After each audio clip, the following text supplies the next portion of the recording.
Shalom, peuple du Seigneur, partout où vous êtes dans le monde, que la grâce, l'amour et la paix du Seigneur Jésus-Christ soient avec vous. Nous sommes là encore ce soir parce que nous voulons rendre un culte à notre Dieu. Combien merveilleux il est, il mérite la gloire, il mérite la louange, il mérite l'adoration et nous sommes obligés de l'entendre constamment, régulièrement, permanemment, parce que notre salut dépend de ses paroles. Un homme dans la Bible a dit, c'est le frère Pierre, à qui irons-nous encore parce que c'est toi qui as les paroles de la vie. Oui, bien-aimé, tu as besoin de la vie, parce que sans Dieu, ta vie n'est que morte plutôt. Et donc, tu as besoin de Dieu. Voilà pourquoi ce soir, nous sommes là pour écouter notre Seigneur, entendre les paroles de la vie et vivre en lui. Je sais que vous êtes nombreux à attendre ce moment parce que c'est un moment que nous avons décidé de dédier à notre Dieu. Il mérite vraiment notre adoration et nos louanges. Nous allons nous excuser dorénavant parce qu'aujourd'hui, nous n'avons pas quelqu'un pour interpréter à nos côtés. Mine de rien, nous avons organisé cela avec le frère Jamal Ndele. Là où il est, il va se charger pour les anglophones et les envoyer même par écrit ce que nous aurons à dire. Vraiment, sans plus tarder, nous voulons entrer dans la profondeur de la prière. Avant d'écouter la parole, nous devons prier. Nous devons nous recueillir, nous devons adorer notre Dieu. C'est un moment intéressant, très précieux pour nous. En ce moment, nous oublions les difficultés de nos vies. Nous oublions les souffrances qui nous entourent. Nous oublions comment le monde est fait, constitué des difficultés, des bas. Mais nous voulons réellement réaliser que en Jésus, nous avons l'espérance de la gloire. Et nous nous sentons forts dans sa présence. Nous nous sentons errés dans sa présence. Nous nous sentons aidés dans sa présence. Voilà pourquoi là où nous sommes, nos pensées tournées vers le Seigneur.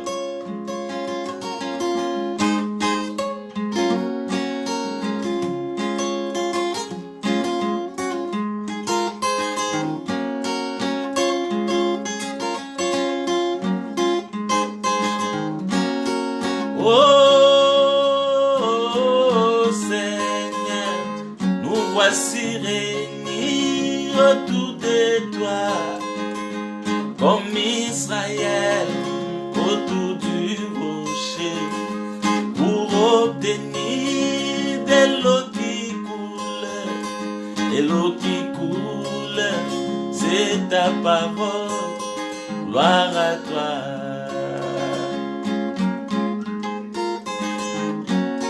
Oh,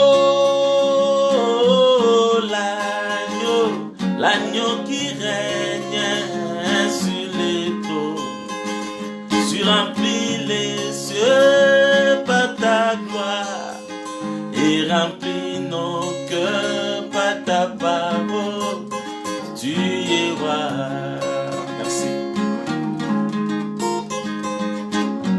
Oh, sont fixés sur toi, colonne. Tu es les bergers, conduis nos pas jusqu'à la terre promise. Conduis-nous, Seigneur, conduis-nous.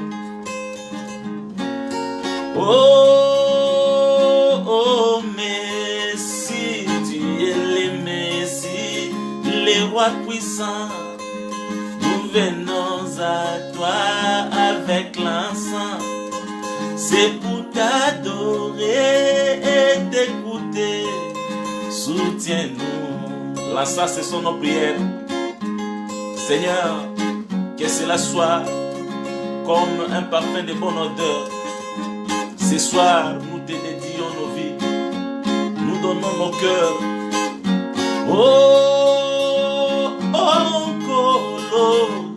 Sanganyawa liboso na yo lokoli Israel na libanga mai pesa biso mai kotola mai yango nde liloba na yo yo nkolo.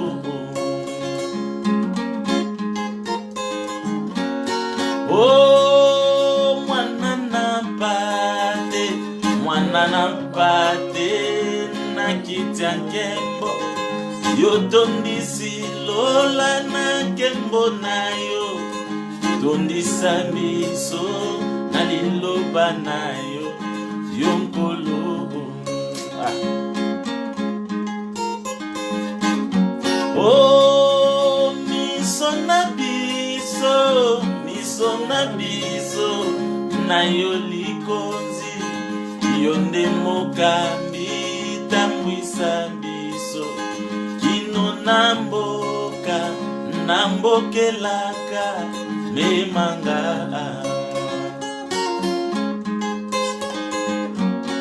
Oh yo nde masiya kolo na nguya tomemeli yo mpaka malasi tokumamela pe tokumisa yo sunganga.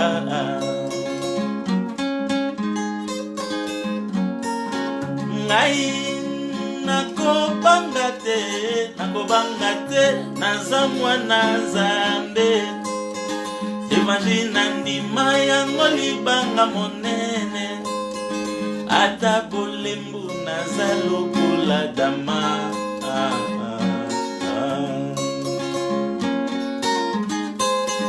Kolo Yesue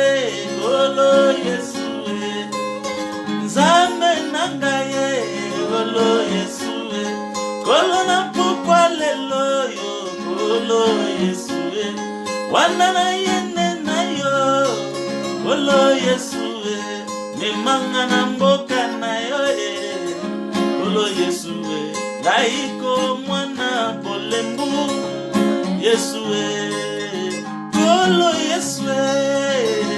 Yesue Nzambe nangaye Yesue papa yokelanga yo Yesue kolo na lela na nani misana na taleli yo yambala sambo nangaye kolo Yesue kolo na pokwa lelo kolo Yesue yokelanga mwana mawa kolo Yesue. Bien-aimés, nous sommes dans la présence de Dieu et nous avons besoin de sa grâce encore ce soir. Mais nous voulons d'abord dire merci à Dieu parce que nous réalisons combien il est bon, combien il nous a gardés, combien il nous protège, combien il nous fait du bien. Et nous disons toujours que nous n'avons rien à lui donner en retour. Tout ce que nous pouvons lui donner, c'est notre reconnaissance. Et la reconnaissance, c'est quand nous prenons un temps comme ça pour prier. Voilà pourquoi là où tu es, tu commences déjà à dire merci à Dieu. Tu commences à adorer Dieu. Tu l'adores parce qu'il est digne. Tu l'adores parce qu'il est merveilleux. Tu l'adores parce qu'il est tout pour toi. Tu lui dis merci pour toutes ses bontés. Tu penses à sa vie. Tu penses à l'œuvre de la croix. Tu penses à la protection qu'il t'a assurée. Tu penses à tous ses bienfaits. Je sais que tu ne sauras pas les citer tous. Mais ce dont tu te rappelles en ce moment, que cela te donne les mots pour l'adorer, pour lui dire merci. Entrons dans un temps d'adoration pour dire merci à Dieu et l'élever. Prions au nom du Seigneur. Ah oui, merci Jésus. Merci, tu es bon Seigneur. Ta bonté dira toujours. Ta fidélité est éternelle. Tes compassions sont durables, Père, elles sont éternelles. Ce soir encore, Jésus, je viens dire merci à mon Dieu. Je viens adorer mon Dieu. Il faut que la créature reconnaisse son Créateur. Tu m'as créé pour t'adorer. Surtout, tu m'as sauvé pour être ton adorateur. Seigneur, toute ma vie, c'est une adoration à ta gloire. Et ce soir, je viens l'exprimer par les mots du cœur. Exprimer que tu es tout pour moi. Exprimer que tu es grand pour moi. Exprimer que tu es éternel et à jamais Dieu. et que la gloire t'appartient, Jésus. C'est Dieu qui n'a pas de commencement ni de fin de vie. Alléluia. C'est Dieu qui connaît tout par sa grandeur, qui n'a pas besoin qu'on lui dise quelque chose pour le savoir. Il voit dans les secrets parce qu'il sonde les reins, les cœurs. Il a les mots et les derniers pour nos vies. Il est celui qui dit un mot, la chose arrive. Il est celui qui marche devant son peuple et au-dessus de son peuple, même autour pour être l'ange de l'Éternel autour de ceux qui le craignent. Alléluia. Il vient les arracher du danger.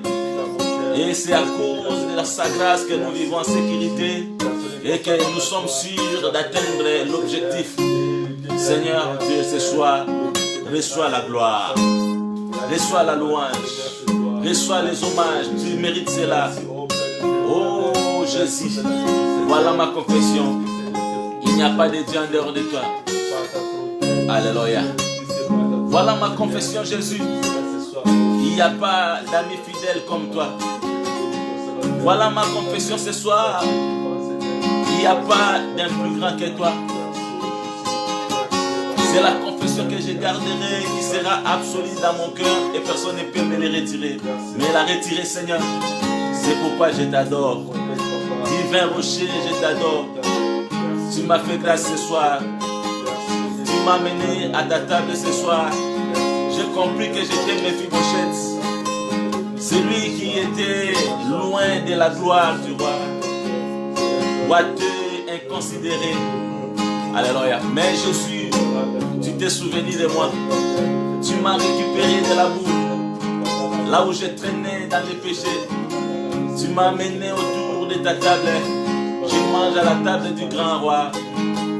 Je suis plus heureux que ceux qui s'estimeraient dans ce monde. Non pas parce que j'ai beaucoup de choses dans ce monde, non pas parce que j'ai beaucoup d'avoir dans ce monde, mais parce que Christ à moi, il fait la joie, le bonheur de ma vie. C'est pourquoi je t'adore ce soir. Mon Père, tu es élevé, dans ta gloire. Reçois la gloire. Tu es le tendre ami. Tu es le Père de toute bonté. Tu es la couronne de ma vie. Voilà pourquoi je te dis merci. La source de ma force, la source de ma vie. Avec mes bien-aimés, nous venons t'adorer. Nous avons compris, il n'y a que toi. Dans les cieux sur la terre, il n'y a que toi, notre Sauveur. Il n'y a que toi, notre rocher. Il n'y a que toi, notre Rédempteur. Alléluia. Toi, le véritable Boaz, mari capable, le mari qui nous a rachetés. Alléluia. Qui a payé un grand prix. Alléluia. La gloire t'appartient. Amen. Ce soir, nous venons remettre la gloire à Dieu, la louange à Dieu, l'adoration à Dieu, qui est fidèle dans ses promesses, qui est sur le trône éternel de gloire, adoré par les anges, adoré par les saints, parce que c'est lui qui est le plus que saint. Alléluia. Quand les gens disent que tu es 3 fois saint, mais j'ai lu dans les Écritures et je parle, je dis, je crois, tu n'es pas seulement saint, mais tu es parfait. Tu es au-delà des 3 fois saint. Tu es parfaitement saint. Oh Jésus, l'adoration te convient. La gloire te convient. L'honneur te convient. Béni soit l'Éternel. Amen. C'est lui qui me donne la paix. Il s'appelle Jésus, le roi de Salem. C'est lui Jésus, le véritable Salomon. C'est toi Jésus, nous t'adorons. Tu es digne, tu es le roi, tu es éternel. Béni sois-tu. Oh Jésus. Alléluia, la gloire t'appartient. Merci Jésus. Merci Seigneur. Quelle bonté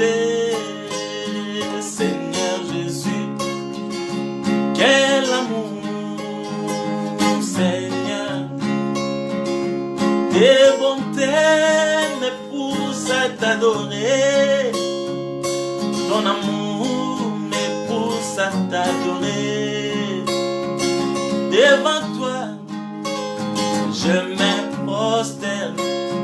Tu es fidèle, tu es bon.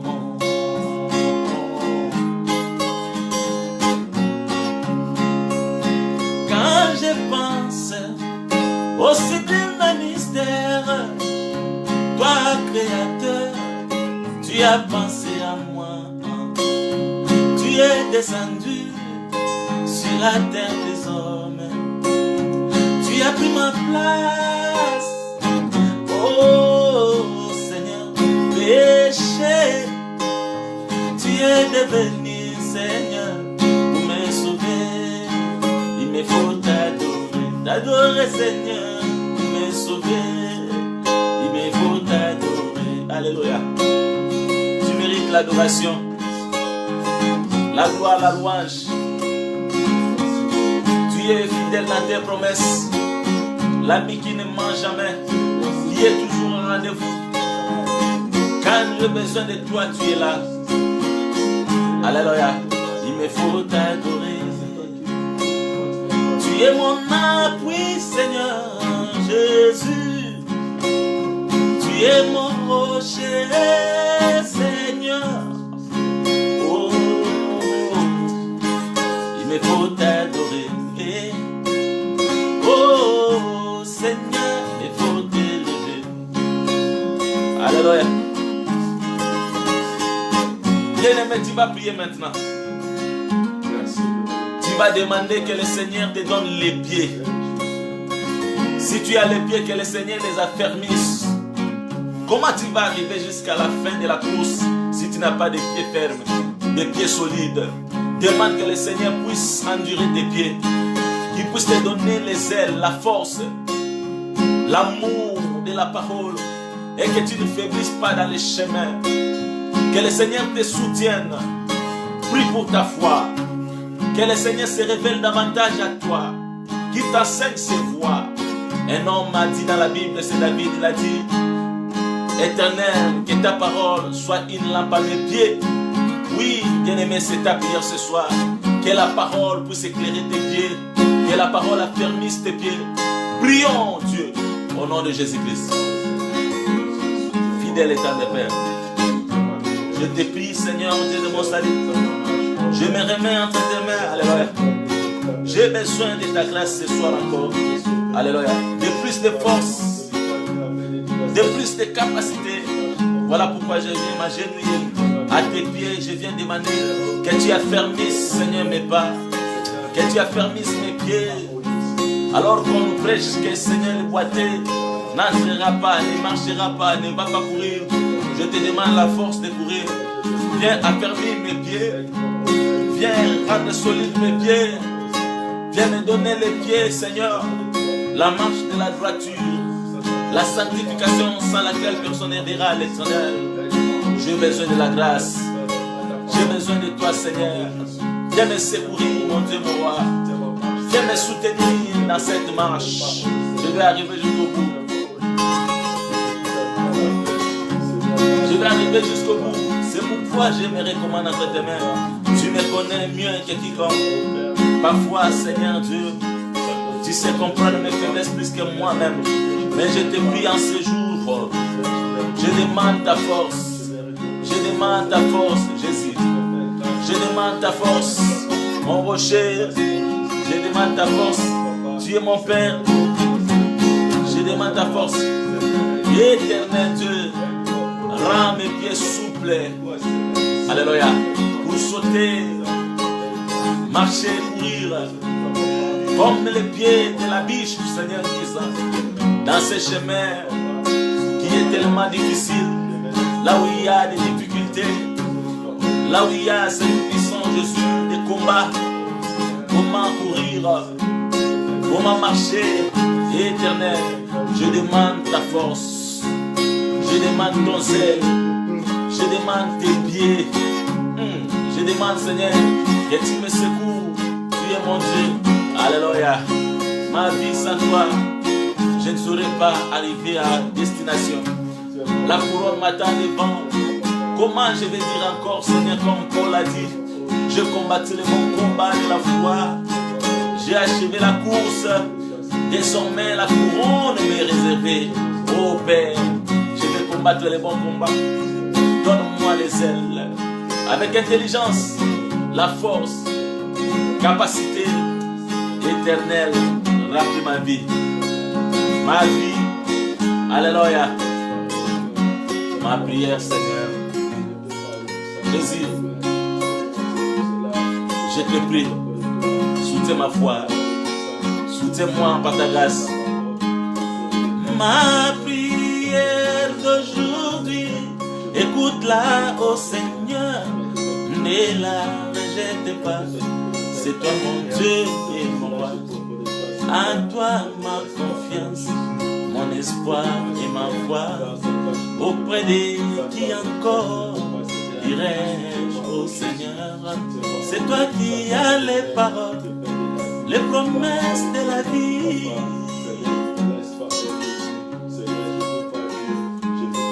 Je ne te demande pas les richesses de ce monde, ni la gloire passagère, non plus la belle femme du monde. Mais ma prière, mon Seigneur, fais de moi bastonnaire, afin que, mon Dieu, je puisse avoir la valeur dans ta maison, oh Yahweh, dans l'église du Seigneur. Alléluia. Soutiens-moi, Seigneur. Fais de moi un vase d'honneur. Brise-moi. Détruis mon vieil homme pour me donner les renouvellements d'intelligence tous les jours, Père. Ces jours-là, Seigneur, tu étais sur ton trône. Tu as dit Satan et tu lui as demandé: Satan, d'où viens-tu? Il t'a ainsi répondu: de me promener. Tu lui as encore demandé: as-tu vu mon serviteur est Job? Alors que, Seigneur, pendant tout ce temps, il y avait beaucoup de croyance.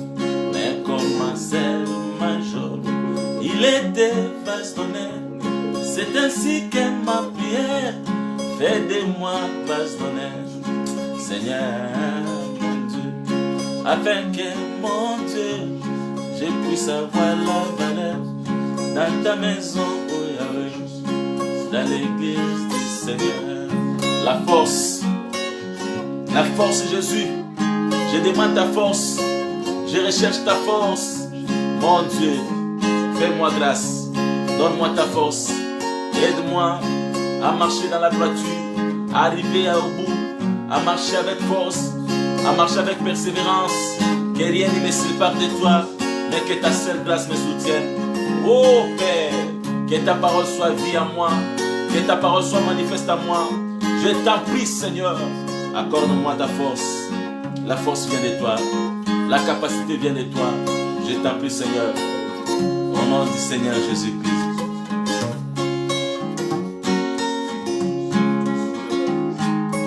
Kolonangai, Yesu kolonangai, Zambe nangai, Yesu zambe nangai. Alléluia.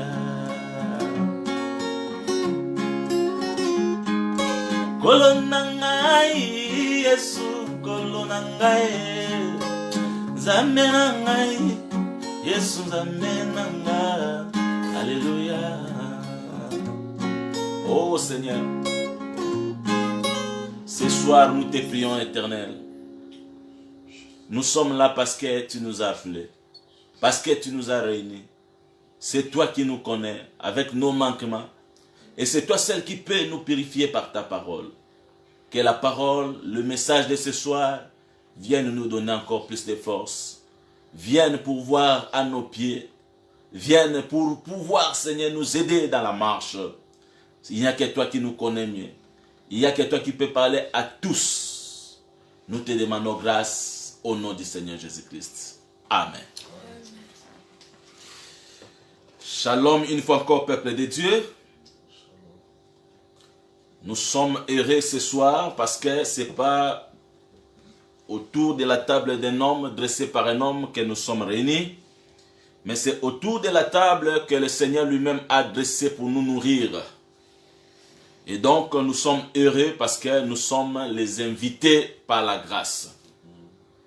Ce n'est pas tout le monde qui a eu cette opportunité.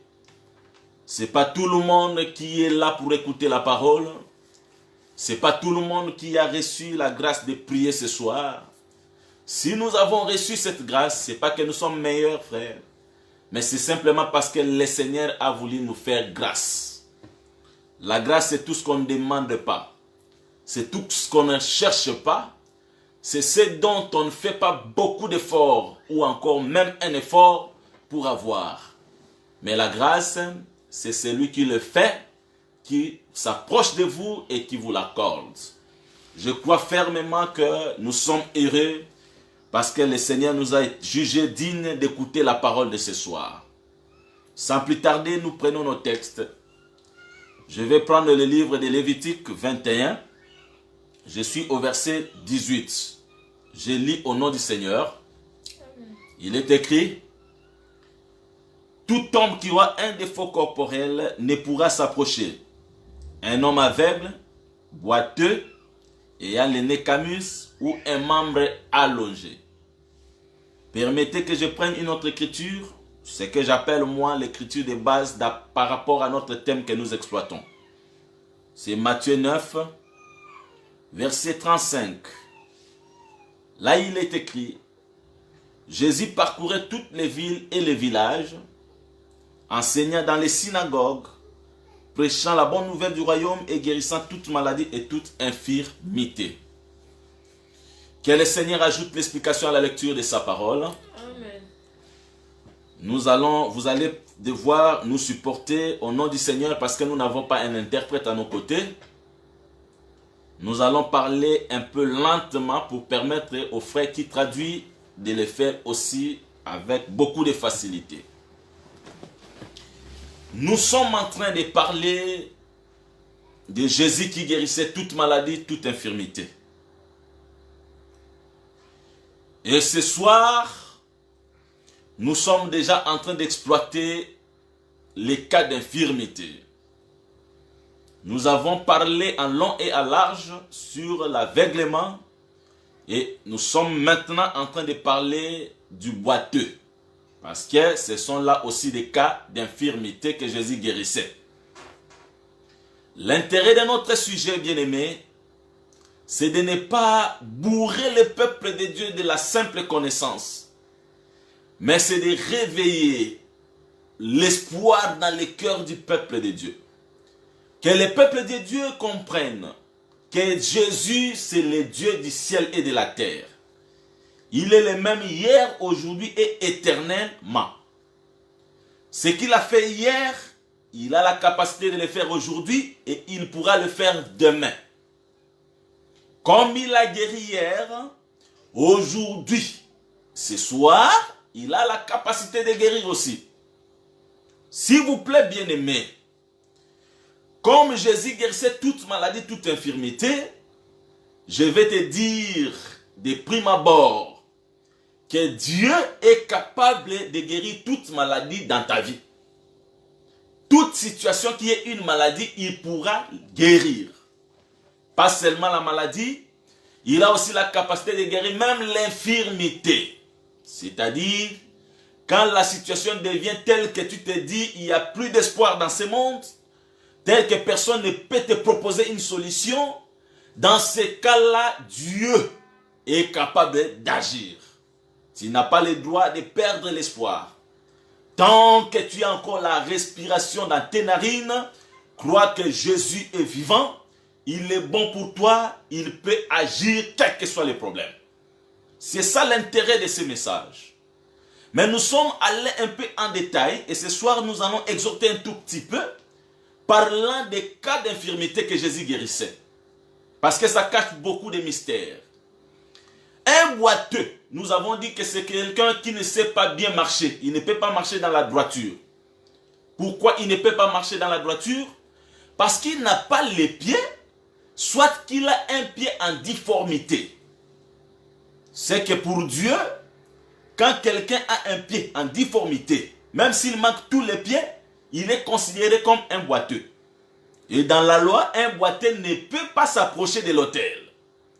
Mais la bonne nouvelle, c'est que Jésus était capable de guérir même les boiteux. Nous avons expliqué la fois passée, nous avons dit que les pieds, c'est le fondement. C'est-à-dire, c'est la fondation. Quand nous disons que les pieds, c'est le fondement, allez-y comprendre que le corps humain devient une maison. Parce que les pieds, c'est dans le corps. Si les pieds, c'est le fondement, c'est la fondation, donc le corps de l'homme devient une maison qui doit avoir un fondement. Un corps qui n'a pas de pieds ne peut pas tenir, ne peut pas marcher.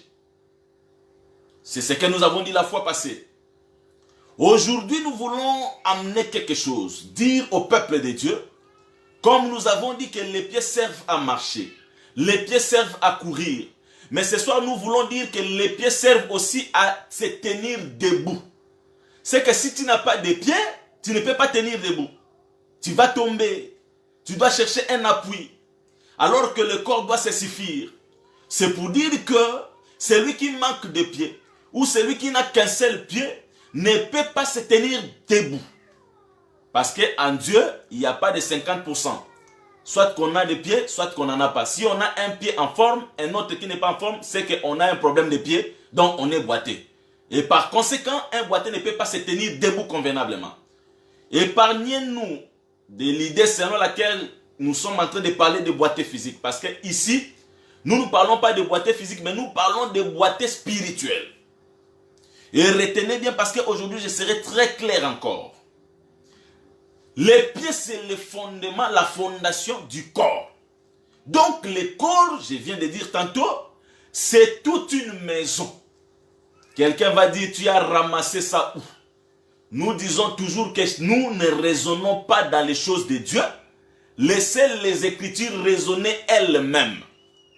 Tout ce que nous devons prononcer comme parole de Dieu, tout ce que nous devons prononcer comme confession, nous devons puiser cela dans les Saintes Écritures. Quand nous disons que le corps humain c'est une maison, les Écritures seront d'accord avec nous. Il est écrit dans la Bible, là je suis dans 1 Corinthiens 3 verset 16. Le frère Paul dit aux Corinthiens que le corps de l'homme c'est un temple. Or le temple c'est une maison. Donc vous comprenez déjà que votre corps tel qu'il est là, c'est le temple du Saint-Esprit. Et un temple, c'est une maison. C'est pour dire que le corps de l'homme, c'est une maison. Si nous prenons seulement 1 Corinthiens 3, ça ne va pas peut-être suffire. Nous cherchons un autre témoin. Là, je suis dans Hébreux 3, verset 6. Dans Hébreux 3, verset 6, il est écrit que nous sommes la maison de Dieu. Ah, je comprends que le corps de l'homme, c'est une maison. Un frère, une sœur, c'est une maison. L'église de Dieu, c'est la maison de Dieu. Et donc, une maison doit avoir une fondation. Et maintenant, la fondation de la maison, ce sont les pieds. C'est par là que nous confirmons que les pieds réellement sont les fondements ou la fondation de la maison qui est le corps. Un chrétien sans pieds, c'est un chrétien qui n'a pas de fondement. Maintenant, dans la Bible, le fondement signifie la doctrine. Les pieds, c'est la doctrine. C'est ce que nous avons dit le dimanche passé. Retenez très bien ces choses parce que ça va nous permettre de comprendre la suite. Les pieds, c'est la doctrine. La doctrine, c'est le fondement, c'est la fondation de la maison qui est le corps qui est l'église du Seigneur, qui est un frère, une sœur dans le Seigneur Jésus-Christ. Bien-aimés frères, si tu es un corps, tu dois avoir une fondation. Sans fondation, tu ne peux pas tenir debout parce qu'une maison sans fondation sera aux prises de vent et elle ne saura pas tenir.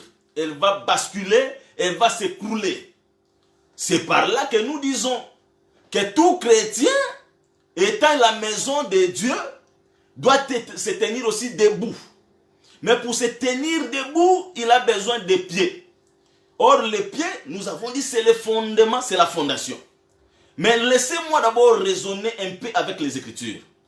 Dieu a créé deux pieds. Est-ce que c'est un hasard? Parce que Dieu n'a pas créé un pied, il a créé 2 pieds. Et nous avons dit, si un seul pied fait défaut, on est boiteux. Donc il faut avoir 2 pieds. Mais nous disons que les pieds, c'est les fondements. Et par là, voulons-nous croire aussi qu'il y a des fondements? Parce que si nous disons que l'homme a 2 pieds, si nous disons que les pieds, c'est les fondements, allons-nous croire qu'il y a 2 fondements dans la Bible? Il y a 2 fondations? Non, frère, une maison n'a qu'un seul fondement. C'est pour dire que quand nous voyons 2 pieds, ne nous embrouillons pas. En réalité, les 2 pieds sont là pour parler d'un seul fondement. Et l'écriture va nous soutenir. Je prends une écriture. Permettez, parce qu'aujourd'hui nous irons un peu lentement pour permettre qu'on traduise. Prenons Éphésiens 2. Dans Éphésiens 2, verset 20, il est écrit ceci. Vous avez été édifiés, écoutez, sur les fondements au singulier. C'est qu'il n'y a pas de fondement. Donc ne soyez pas troublés quand vous voyez 2 pieds. N'allez pas dire qu'il y a 2 fondements. Il n'y a qu'un seul fondement. Mais la maison pour tenir debout, il faut considérer les 2 pieds. Un homme pour marcher, pour se tenir debout, il doit avoir 2 pieds, pas un seul pied. Maintenant ici on dit, vous avez été édifiés sur les fondements au singulier des apôtres et des prophètes, Jésus-Christ lui-même étant la pierre angulaire. C'est pour confirmer que 2 pieds parlent d'un seul fondement. Mais le problème, comme il n'y a qu'un seul fondement, nous croyons qu'il n'y a qu'une seule doctrine, c'est la doctrine de Christ. Amen. Mais la doctrine de Christ est posée par les apôtres, c'est ça un pied, et les prophètes, c'est ça un autre pied pour former 2 pieds. Mais les 2 pieds ne posent qu'un seul fondement. Maintenant, toi qui es une maison, tu ne peux pas bien marcher si tu as un seul pied. Tu ne peux pas bien marcher si tu manques 2 pieds. Tu dois avoir tous les 2 pieds. C'est-à-dire que comme un pied, c'est les apôtres, un autre pied, c'est les prophètes, nous devons voir aussi dans l'église qui est la maison de Dieu, les 2 personnes présentes. C'est-à-dire nous devons voir les prophètes et les apôtres. C'est alors que nous comprenons que cette église-là a un fondement. Pas 2 fondements, mais un fondement. Qui est posé par les prophètes, qui est posé par les apôtres. Parce que et les apôtres et les prophètes, ils posaient un seul fondement. La maison de Dieu ne peut pas avoir 2 fondements. Autrement, le frère Paul n'aurait pas dit aux Corinthiens, faites attention quand vous venez poser une pierre sur les fondements que j'ai déjà posés. C'est que la maison n'a qu'un seul fondement. Cela veut dire que l'église n'a qu'une seule doctrine. Mais cette doctrine est posée par 2 pieds. Et je vous dis vrai, il faut avoir les 2 pieds pour se tenir debout. Cela veut dire qu'une église doit être bâtie sur l'enseignement au singulier parce qu'il n'y a pas des enseignements. L'enseignement des prophètes et des apôtres. C'est ça les 2 pieds, frère. Maintenant tu vas, c'est ça vraiment que le Seigneur bénisse le frère Jean Dinganga parce qu'il a déjà précédé avec le verset. À la loi, au témoignage, Ésaïe 8, 20. C'est-à-dire c'est ça la base de l'église. Parce que la loi, c'est déjà un pied. Et les prophètes, et les témoignages, c'est un autre pied. Pour donner l'aurore, c'est ça la pierre angulaire. Donc c'est pour dire que la maison de Dieu doit avoir les 2 pieds. Et s'il vous plaît, les 2 pieds ne se contredisent pas parce que tous les pieds doivent amener un seul fondement. C'est pourquoi nous disons que les apôtres n'ont jamais contredit les prophètes. Ils avaient un seul objectif, poser les fondements. Parce que les fondements, il faut une pierre angulaire. Et la pierre angulaire n'est que Jésus-Christ lui-même. Voilà pourquoi tu vas remarquer la marche des apôtres. Quand ils prêchaient, ils posaient les fondements, ils posaient la doctrine, ils se référaient aussi aux prophètes. C'est ça, quand le frère Paul pose les fondements. Il dit par exemple que la femme dans l'assemblée des saints, c'est-à-dire dans l'église du Seigneur, la femme n'est pas autorisée de prêcher. Il ne s'arrête pas là. Il dit ainsi que le dit aussi la loi. C'est-à-dire que lui c'est un pied, il doit se référer à l'autre pied parce que la maison pour tenir doit avoir les 2 pieds. C'est qu'il ne peut pas négliger la loi. Pourquoi? Parce que eux tous étaient en train de poser un seul fondement. Or, quand on voit la loi c'est ça les prophètes. Voilà pourquoi Paul, quand il dit la femme ne prêche pas, il ne ramasse pas ça. Il se réfère aux prophètes, frère. Je prends un autre exemple. Quand nous excommunions les gens de l'église, le frère Paul dans 1 Corinthiens 5, il a vu un frère qui s'est méconduit au point de sortir avec la femme de son père. Il a dit que même les païens n'ont pas de choses comme ça. Et il dit qu'un frère comme ça, on ne peut pas même manger avec lui. Parce que c'est quelqu'un qui se nomme frère, mais qui n'est pas frère. Il cite les impudiques, les ravisseurs, les gens de mauvaise vie. Et il dit que ce sont des méchants. Un méchant ne peut pas rester dans l'assemblée de ça. Il faut les chasser. Le frère Paul n'a pas ramassé ça.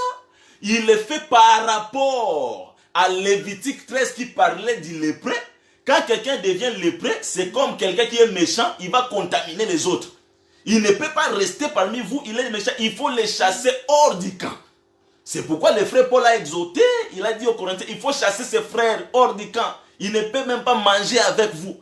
Parce que j'ai dit que véritable manger, c'est partager la parole. Donc il puisse aller dehors. Donc Paul ne peut pas faire quelque chose sans consulter les prophètes. C'est ça les deux pieds. C'est que les deux pieds jouaient ensemble pour donner une seule doctrine. Voilà pourquoi nous disons que la doctrine que nous avons, c'est la doctrine posée par les prophètes, posée par les apôtres. C'est ça les deux pieds. Et si quelqu'un n'a pas les deux pieds, il est boiteux. Ça veut dire quoi? Ça veut dire que si dans une église, on néglige la loi de Moïse, on ne peut pas comprendre la loi de Moïse, donc on a seulement un seul pied. Cette église-là ne peut pas tenir debout. Parce que nous disons, frère, personne ne peut comprendre la grâce sans la loi. C'est impossible. Amen. Personne aussi ne peut comprendre la loi sans la grâce. Écoutez, permettez-moi de faire une gymnastique ici. Israël n'a pas compris la grâce. Pourquoi? Quand Jésus est venu, Jésus a apporté la grâce. La grâce est venue par Jésus. Quand Jésus est venu, Israël n'a pas saisi. Pourquoi? Parce qu'il n'avait même pas compris la loi. S'il avait compris la loi, il allait comprendre que Jésus est le sauveur, il faut croire en lui. Le fait qu'il n'avait pas compris la loi, même s'il avait cette loi, donc il ne pouvait pas comprendre la grâce. Voilà pourquoi j'ai dit, tu ne peux pas comprendre la loi sans la grâce. Même aussi quand nous sommes dans la grâce, frère, tu ne peux pas prétendre comprendre la grâce si tu ne comprends pas la loi. Les deux pieds doivent être ensemble. Amen. Frère, qu'on ne vous trompe pas. Quand quelqu'un dit qu'il comprend bien la grâce, ça suffit, c'est faux. Parce que avant de comprendre la grâce, c'est-à-dire les épîtres, comme les frères Paul, les Pierre ont prêché, avant de bien comprendre ça, il faut saisir aussi ce que Moïse et les prophètes avaient parlé. Si tu n'arrives pas à comprendre ça, c'est que tu ne comprends pas aussi la grâce. Parce que la grâce, d'abord, c'est l'explication de la loi, frère. Voilà pourquoi nous disons toujours que si quelqu'un prêche la grâce, il doit d'abord rappeler la loi et expliquer cette loi. C'est ça la grâce. Vous serez d'accord avec les Écritures. J'ai vu Rebecca. Quand Isaac appela Ésaü, il l'a envoyé pour chercher un gibier. Or, Isaac, c'était le père. Mais Rebecca, il a pris Jacob de côté et lui a dit, écoutez, s'il vous plaît, parce que quand nous voyons le père et la mère, nous comprenons que le père, c'est ça la loi. La mère, c'est la grâce. Tu ne peux pas comprendre le père si tu ne comprends pas la mère. De même, tu ne peux pas comprendre la mère si tu ne comprends pas le père. Parce que les deux doivent vivre ensemble. Voilà pourquoi dans Proverbe 1, verset 8, il est écrit que fils, il faut écouter les préceptes de ton père et aussi l'enseignement de ta mère. La grâce, c'est l'enseignement, c'est la mère. Le père, c'est la loi, c'est les préceptes. Il faut, avant de comprendre la loi, il faut, pour bien comprendre la loi, il faut d'abord aussi comprendre la grâce. De même aussi, pour comprendre la grâce, il faut avoir la loi. Voilà pourquoi quand Rebecca a pris Jacob, écoutez, il dit ceci, mon fils Jacob, il prend d'abord les paroles du père. Il a dit, j'ai entendu ton père. Ah, c'est que Rebecca ne peut pas expliquer à Jacob ce qui se passe sans d'abord reprendre les paroles du père. Amen. Or, les paroles du père, c'est ça, les préceptes, c'est la loi. C'est que dans la grâce, on ne peut pas prêcher la grâce sans parler de la loi. Je ne vais pas beaucoup entrer en détail là. Parce que nous comprenons que dans la grâce, il y a la loi, comme dans la loi, il y avait la grâce. Mais mon problème, c'est où? C'est pour dire que il faut comprendre que les deux pieds, c'est avoir la maîtrise de tout ce que le prophète disait et aussi ce que les apôtres prêchaient. Et c'est ça, les deux pieds pour l'église. Une église qui ne marche pas comme ça, c'est une église qui est boiteuse. Voilà pourquoi je te conseille, mon frère, si tu vas dans une église où on ne prêche que la loi sort, ce sont des boiteux. Si tu vas dans une église où on ne prêche que, comme eux-mêmes disent, Nouveau Testament, parce que nous croyons qu'il n'y a qu'un seul testament, c'est l'Ancien Testament qui est expliqué aujourd'hui. Mais il y a deux alliances. Si vous allez dans une église où on ne prêche que ce qui est écrit par les apôtres, on néglige ce qui est écrit par Habakkuk, par Jérémie et les autres prophètes, comprenez que cette église-là est boiteuse. Amen. Et s'il vous plaît, les boiteux ne peuvent pas servir. Il faut quitter cette église parce qu'un boiteux ne peut pas marcher. Donc si vous êtes conduit par un ministre qui est aussi boiteux, vous n'arriverez pas à destination. Amen. Un ministre boiteux, c'est qui? C'est un ministre qui est forcément dans la loi, mais qui n'est pas fort dans les écritures de la grâce. Qui ne peut pas comprendre les actes des apôtres. Qui ne peut pas comprendre les épîtres. Ça, c'est un ministre qui est boiteux. Il n'a pas le droit de servir parce que une maison qui n'a pas le fondement ne peut pas marcher. Mais ce soir, je suis venu seulement te dire qu'il n'y a qu'un seul fondement. Et le fondement qu'il y a, c'est l'enseignement des apôtres et des prophètes. Tu ne peux pas négliger les enseignements des apôtres au profit des enseignements des prophètes, comme tu ne peux pas aussi négliger l'enseignement des prophètes au profit de l'enseignement seulement des apôtres. Parce que ce sont les deux pieds qui doivent être présents pour te permettre d'être debout. Et une église qui n'est pas fondée comme ça, mon frère, ma soeur, sachez que cette église-là ne verra pas le Seigneur. Mais ce soir, vous êtes heureux parce que quand nous vous prêchons, c'est pour vous donner les yeux pour voir et les pieds pour marcher. Amen. Mais les pieds que nous vous donnons, ce sont les pieds spirituels. C'est-à-dire à la loi, au témoignage, c'est alors que vous pouvez bien marcher. Parce que celui qui n'a pas les deux pieds ne peut pas tenir debout, frère. Et je dis vrai, que si tu veux vraiment voir la gloire de Dieu, tu dois tenir debout. Parce que tu es une maison. Une maison qui n'est pas debout ne verra jamais la gloire du Seigneur. S'il vous plaît, le tabernacle c'était une maison. C'était la première maison. Le tabernacle était une tente. Il fallait que le tabernacle soit dressé pour que la gloire descende. C'est-à-dire quand le tabernacle était démonté, c'est que le tabernacle n'était pas debout. La gloire de Dieu ne pouvait pas descendre.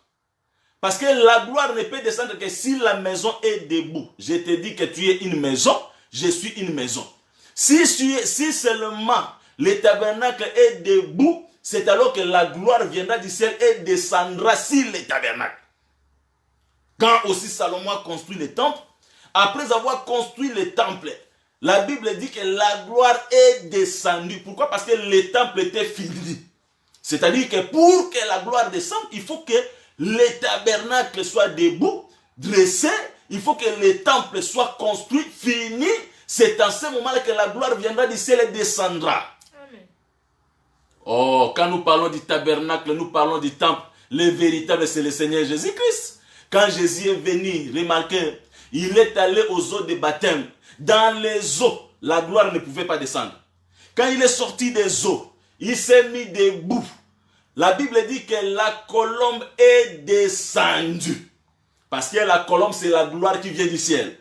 La colombe est descendue, pourquoi? Parce que la colombe a vu que la maison était debout. Jésus-Christ, c'est la maison de Dieu. Pourquoi? Parce que c'est lui le véritable temple qui a dit détruisez ce temple et dans 3 jours je le rebâtirai. La Bible dit il parlait de son propre corps. C'est que c'est lui qui est le véritable temple. Et j'ai dit qu'une maison, pour voir la gloire de Dieu, la maison doit être debout. Or, la Bible dit que toi, tu es une maison, je suis aussi une maison. C'est que si tu veux voir la gloire de Dieu, tu dois être debout. Mais pour être debout, tu dois avoir les deux pieds fermes, frère. Que le Seigneur nous bénisse. Amen. Parce que quand nous parlons des deux pieds, les deux pieds doivent être en bon état. Parce que les pieds, c'est le Père et le Fils. Il n'y en a pas trois. Il y a le Père, il y a le Fils. Jésus a dit, la vie éternelle, c'est qu'ils te connaissent, toi le seul vrai Dieu, et celui que tu as envoyé. Où est le Saint-Esprit? Ah, vous voyez, c'est que Jésus voulait dire que tout était dans le Père et dans le Fils. Il n'a pas cité le Saint-Esprit. Pourquoi? Parce qu'il n'y a que deux pieds. Le Père et le Fils, c'est ça les deux pieds du corps. Et la vie éternelle est cachée là. Toi, comme une maison, frère, tu dois être debout. Et alors la gloire descendra. Mais pour être debout, tu dois avoir tous les deux pieds en forme. Parce que si tu n'as pas tous les deux pieds en forme, la gloire ne pourra jamais descendre. Aujourd'hui, nous avons besoin de la gloire. Personne ne peut voir la gloire de Dieu s'il n'est pas debout. Mais pour être debout, la condition, c'est de ne pas être boiteux. La condition, c'est d'avoir les deux pieds. Ici, je vais descendre parce que je dois t'exhorter aussi, frère. Puisque l'objectif de l'enseignement ou l'objectif de tout ce que nous disons, c'est pour atteindre ta vie. Ce n'est pas pour que tu aies seulement la connaissance que les pieds, c'est le fondement. Mais c'est pour que cela soit aussi fait cher en toi. Parce que si la parole reste la parole, ça c'est l'éternité. Mais la parole doit parler pour créer. Mais la parole qui a créé doit aussi devenir chère pour se manifester parmi les hommes et les sauver. Ce que Dieu veut, c'est que la parole devienne ta vie et que ta vie soit manifestée au milieu des hommes. C'est alors que tu peux sauver les gens. C'est alors que tu peux amener les gens au Seigneur. Voilà pourquoi quand nous prêchons, nous devons atteindre ta vie. La maison, frère, c'est toi. Tu dois avoir une fondation. Parce que si tu as une fondation, c'est alors que tu verras la gloire de Dieu. Mais si tu n'as pas de fondation, une maison sans fondation est la proie de tous les vents. Elle peut s'écrouler à tout vent de doctrine. Elle peut s'écrouler à toute tentation. Pourquoi? Parce qu'elle n'a pas de fondement. Or, le fondement, nous avons dit, c'est les pieds. Et toi, comme une maison, pour voir la gloire de Dieu, tu as besoin d'avoir un fondement. C'est-à-dire, tu dois avoir tous les deux pieds en bonne et due forme. Tu ne peux pas être boiteux. Si tu es boiteux, tu ne verras pas la gloire de Dieu. Il faut qu'on remarque les deux pieds en toi. Parce que les deux pieds, c'est ça la fondation en toi. Or, quand nous parlons des deux pieds, frères, dans ta vie, les deux pieds, c'est quoi? Pour voir la gloire de Dieu, les deux pieds en toi, c'est la parole et la pratique de la parole. C'est là que je descends. C'est que si tu as seulement la connaissance, tu n'as pas la pratique, tu as un seul pied, tu es boiteux. Parce qu'un boiteux ne peut pas bien marcher. Et avoir seulement la connaissance de la parole, c'est bien. Mais tu ne t'arrêtes pas là. Il faut aussi avoir la pratique de cette parole. Parce que ce sont les deux frères qui marchent ensemble. La Bible dit, deux valent mieux qu'un.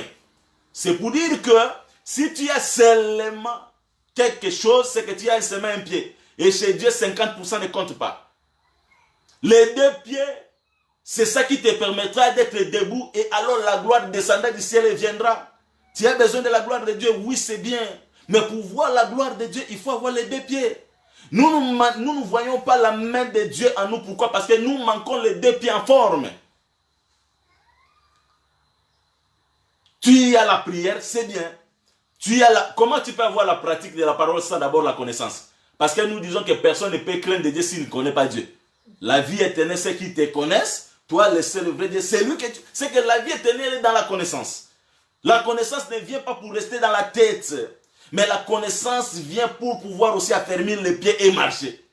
Autrement, tu risques d'avoir une grosse tête, mais les pieds qui ne sont pas forts en forme. Voilà, frère. C'est ça mon exhortation de ce soir. Mais c'est dans ce moment-là, quand tu seras debout, que la gloire descendra. Mais attention, frère.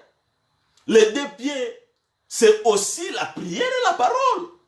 Il n'y a pas un frère qui peut être debout s'il est seulement très fort en prière sans parole. Il n'y a pas un frère, une soeur qui peut être debout s'il est seulement très fort dans la parole, mais sans prière. Parce que nous avons beaucoup de frères aujourd'hui qui aiment la connaissance. Quand il fait des débats, c'est très bien. Mais un frère comme cela, qui se dit qu'il a un seul pied, parce que s'il s'arrête seulement dans la connaissance, les débats, ça c'est très bien. Mais s'il n'est pas fort en prière, il y a des frères qui, quand il fait les débats, il peut faire du matin jusqu'au soir, c'est bien. Mais quand il faut prier, il ne peut même pas prier pendant 15 minutes. Et lui, il prie seulement quand c'est l'occasion de l'église. Mais quand il est seul à la maison, il n'a même pas le temps de prier. Il peut dormir sans même prier. Un frère comme ça n'a qu'un seul pied, tu es boité, frère. Et comme tu es boité, tu ne verras pas la gloire de Dieu. Voilà pourquoi parfois nos situations demeurent comme elles ont toujours été. Pourquoi? Parce que nous n'avons pas les deux pieds en forme. Comment allons-nous marcher? Parce que pour être debout, il faut avoir les deux pieds. Pour que la gloire descende, il faut être debout. Mais les deux pieds, le fondement, c'est ça. Sinon, frère, ne vous attendez pas à voir la gloire de Dieu. Nous voulons voir la gloire de Dieu dans tous les domaines de nos vies. Parce que quelqu'un qui marche avec Dieu est toujours différent de celui qui ne marche pas avec Dieu. Mais les deux pieds, nous avons des frères, quand ils voient une sœur passer, il doit tomber, même en pensée. C'est-à-dire, lui ne fait, même dans l'église, quand un frère qui vient, il ne peut pas laisser passer une sœur. Un frère comme ça manque un pied. Même s'il aime la parole, même s'il va tous les jours à l'église, mais puisqu'il manque la pratique de cette parole, il a un pied, il est boiteux. Ici, c'est pour nous interpeller. Moi, je n'arrive pas à comprendre que quelqu'un avec les deux pieds, quand vient la tentation, il succombe. C'est-à-dire, il ne peut résister à aucune tentation. Une sœur qui, tout le monde qui vient pour la draguer, donc elle doit toujours accepter. Elle doit toujours accepter. Cette sœur-là est possédée d'abord. Manque de pieds. Défaut de pieds. Tu ne peux pas marcher. Et tu verras la gloire de Dieu? Jamais. Voilà pourquoi nous avons beaucoup de cas. Des gens qui n'ont pas les mariages. Des gens qui entrent dans les mariages pour 2 ans, 3 ans. Après ça finit. Vérifiez bien sa vie. Il manque quelques pieds. Il manque un pied. Soit qu'il manque 2 pieds. Parce que moi, je dis toujours que si tu as même le mariage, gloire au Seigneur. Mais il faut garder ces mariages. Quelqu'un qui arrive dans le mariage, donc pour lui, la prière est finie. Ce qu'il voulait, c'était le mariage. Ce qu'elle voulait, c'était le mariage. Quand on arrive dans le mariage, fini la prière. Tu manques un pied. Et ce soir, mon exhortation, tu es une maison, il faut avoir tous les 2 pieds pour tenir debout. Quand la tentation viendra, tu ne tomberas pas. Une église, une assemblée, qui a les 2 pieds à la loi, au témoignage, quand viendra un vent de doctrine, ça ne va pas s'écrouler. Elle sera inébranlable. Un prédicateur qui est fort dans la loi, dans la doctrine des apôtres, dans l'enseignement des apôtres, un prédicateur comme ça ne peut pas glisser une erreur dans l'église. Pourquoi? Il a les 2 pieds fermes. Il peut être une bonne sentinelle parce que la sentinelle doit se tenir pour garder. Voilà l'exhortation de ce soir. Avoir les 2 pieds en forme. Un pied ne suffit pas. Peut-être que tu as un seul pied. Demande que le Seigneur affermisse l'autre pied. J'aimerais m'arrêter ici en lisant une écriture parce que nous devons finir ce point. Je prends Proverbe 26. Écoutez-moi un peu ceci. Dans Proverbe 26,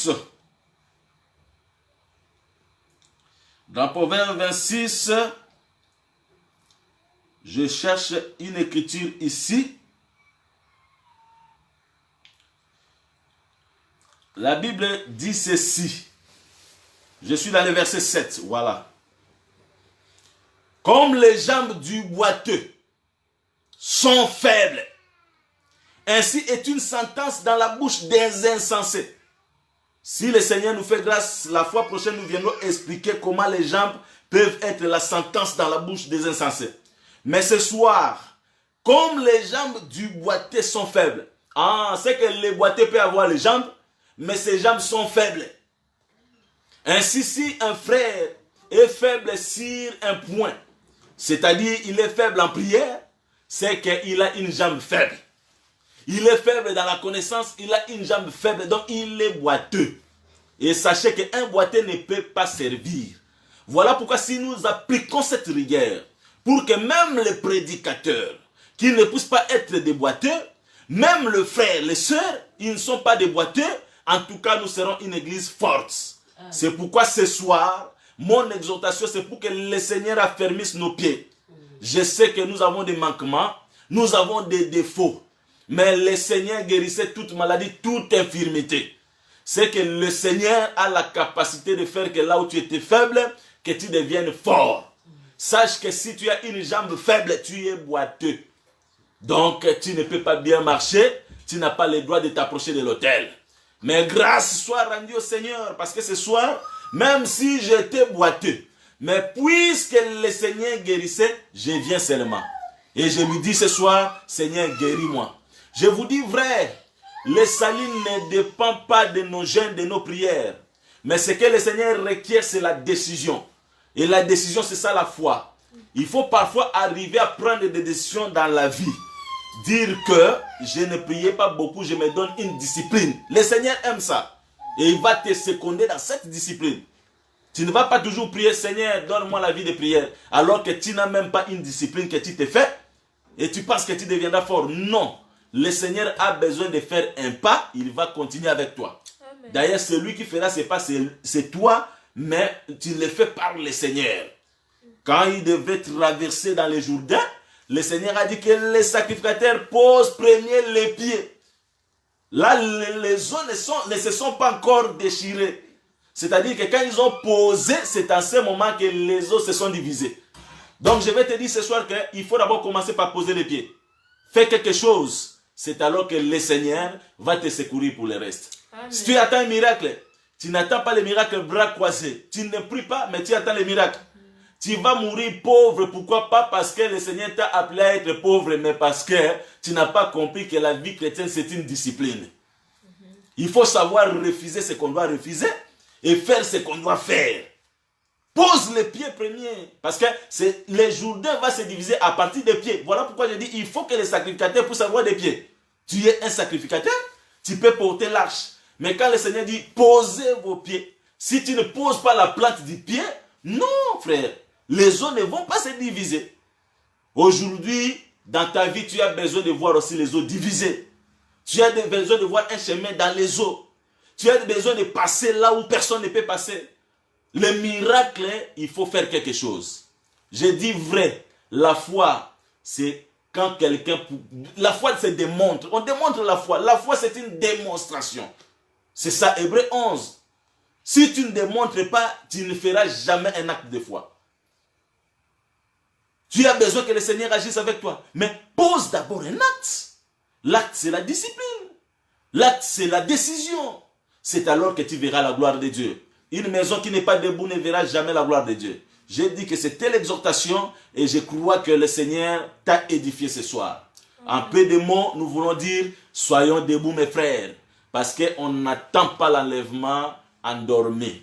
Dans Matthieu 25, quand l'époux venait, la voix se fit entendre, c'est ça le son de la trompette. La Bible dit que les vierges s'étaient réveillées. Parce que le Seigneur ne viendra pas nous prendre en profond sommeil. Non, c'est l'heure de vous réveiller en fin du sommeil. Parce que les jours approchent. C'est-à-dire qu'on ne va pas être endormi et attendre l'époux. L'époux, quand on entend le son de la trompette, on se réveille.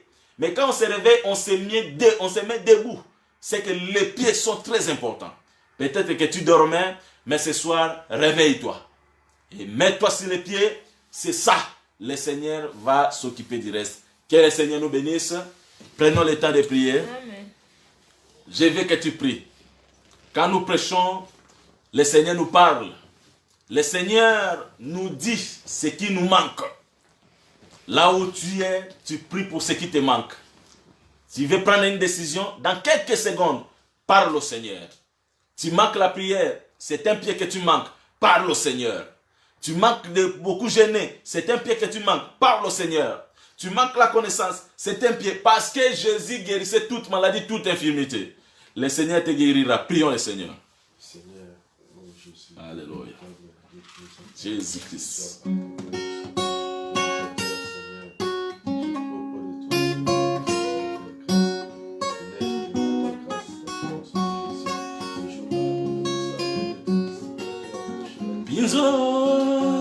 Nanga Yesu Mosungi nanga Yesu Mokonzi nanga Nabeleli yo kolo Yesu